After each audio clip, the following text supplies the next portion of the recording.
Ampuliriza omulungi, nkwaniriza mu kitundu kyaffe eky'olwaleero mu ssuula ey'16 omukwano muzibe era mu katabo singa obadde ggwe. Ekitundu ekyayita eky'essuula ey'15 neegwanyiza eyannema okugamba omwo mwe twalabiralako ng'atikkiddwa eddimo ly'okusendasenda sitenda ng'amusendera mukwano gwe lugemwa, ekintu ekyatunduza emmeeme ya Lake wadde oluvannyuma yasalawo n'akikola naye mu nnaku ennyingi. Wabula amawulire agaavaayo lugemwa gaamukola bulungi era tujjukira ng'asuubiza munnaffe essumbuusa n'ebirala naye nga gwe basuubiza ajula kukaaba. Ekitundu ekyo oba essuula eyo twagikomekkereza Lake ne Sitenda basisinkanye nga Sitenda anenya munnaffe okumusendasendera abalenzi ng'ate akimanyi mbu kikyamu nnyo, weewaawo mu kusooka yafaanana atakirina mu buzibu. Wabula ekyokuba ekibi ekiyitiridde Lake yakigaana kuba ndowooza okusinziira naye kyeyali aluubirira. Katweyongereyo n'ekitundu kyaffe eky'olwaleero era mu ssuula eno ey'e16 omukwano muzibe.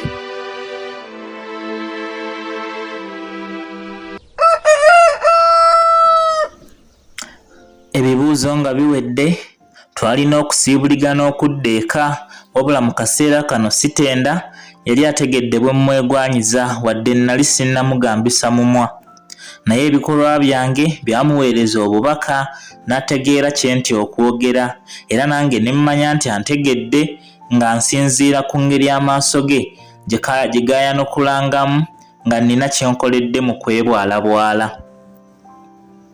Mu kumaliriza ebigezo nali ntandise okuwulira ekizibu kuba nali mbuusabuusa nga nali wa kuddamu okumulabako wadde okumuwulizaako. Anti ng'oggyeko ensonga endala ezaali zimpaliriza okusigala nga nkwatagana naye, ekituufu yali yafuuka mukwano gwange yennyini bwe tugabana emboozi ejjudde.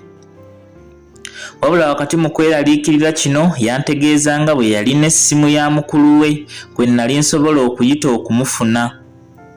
Era eyo gye yampa n'antegeeza nga bw'agenda okubeerayo ng'alindiridde okumpuliza wabula nga nange olunaku lwe lumu lwe ndi mu kwesunga.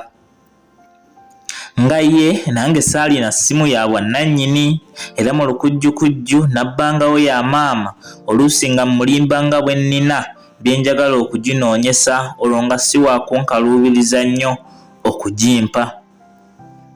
Omulundi ogwasooka bwe nagikubako yavugira mu ngalo za mukulu we era ono olwali okugikwata n'ambuuza ensonga gye nnali njagaza mwannyina, bwe ntyo kwe kusalawo ne mmulimba kuba amazima ku mulundi guno nagalaba nga gaakunzaalira bitukula makaayi byazaalira ku nsiko. Bye namulimba teyabimatira bulungi wabula n'antegeeza nti Sitenda teyaliiwo mu kaseera ako, mpozi anankubirako ng'akomyewo. Ebyembi nti ate Sitenda we yaddira essimu yali mu mikono gya mmange. Maama teyasooka kutegeera ngeri muntu gw'atamanyi gye yafunamu ssimu ye, wabula yasooka n'atuganya okwogera kuba yali amubuulidde nti yeetaaga nze. Bw'atyo kwe kugimpa anambuuza akaana n'akaataano oluvannyuma. Naffe tetwalandagga nnyo kuba mukulu we yamuli bubi ng'ate ne mmange tandi wala era ng'afaanana ayagala okumanya omulamwa gw'emboozi gye twaliko. Oluvannyuma lw'emboozi ya bigambo nga3 okuva buli ludda twesiibula naye nga mpawo kya nsonga kye njogedde mpozi okuba ng'eyaze okusaba eryato, anti namuzza mu bigezo bye twali twakamala naye nga sikikola kuba kye nali ŋŋenderera wabula nakikoza bweraliikirivu ne nfundikira nga nnemereddwa n'okwatula obungi bw'essanyu bwe nali nfunye okumuwuliza. Twabeera mu mbeera ey'enkula bweti wabula ne tutuuka ekiseera ne bitutama. Twasalawo ffembi ne tusonda akasente afune essimu eyiye tusobole ng'okuwaya ewatali nnyatukuba ku mukono. Wadde nange saalina naye kino saakifaako nnyo kuba mmange nali mukyusizza nga takyalinga gwe nali njagala okubatiza eryamuko. anti ye maama natuuka ne mmumanyiiza nga nsobola n'okugimuggyako ne mmwerabiza n'okumwerabiza nti agirinako obwannannyini. Weewaawo saamuganyanga kumanya kituufu kyentamba, wadde bulijjo yambuuzanga bye mba nfulukuta nnoonya. Mu kiseera kino sitenda nali namala dda okumutegeeza nga bwe yawamba bye ntegeera era nti ye yali enkuluze y'omukwano gwange ddala gwe nali saagala kumala katikitiki nga siwuliza. Yasooka kwekomomma na kugaana nga bw'eri mpisa yaabwe, naye gye byaggweera nga nkizudde nti yali yanjagala kuva ku ssomero.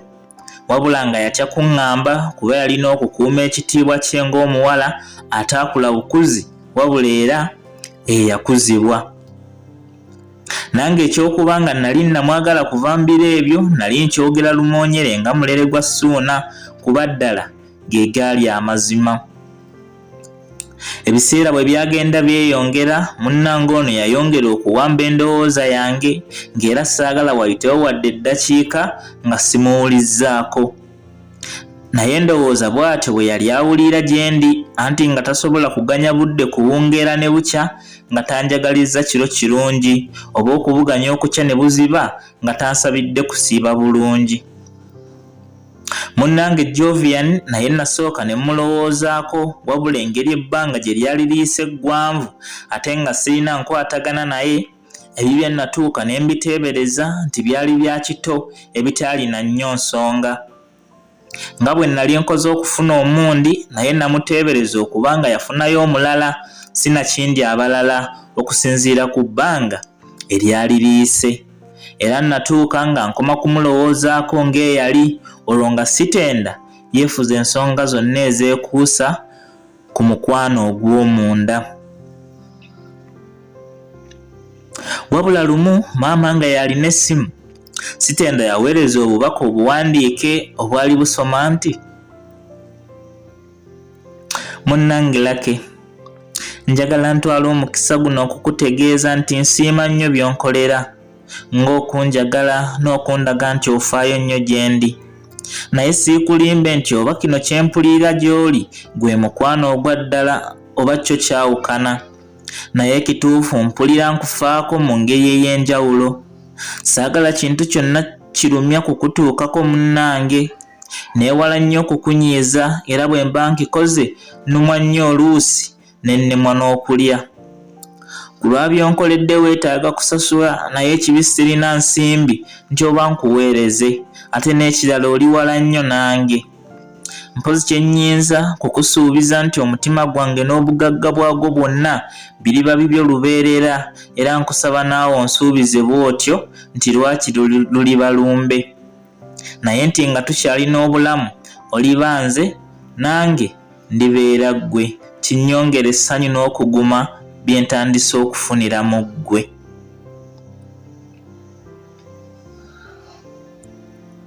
Obubaka buno nga butuuse mu ngalo za maama, yasooka n'abuyisaayisaamu amaaso kuba yali alowooza nti bubwe nga talina na ndowooza nti waliwo gwe nnyumya naye obwenkanidde awo.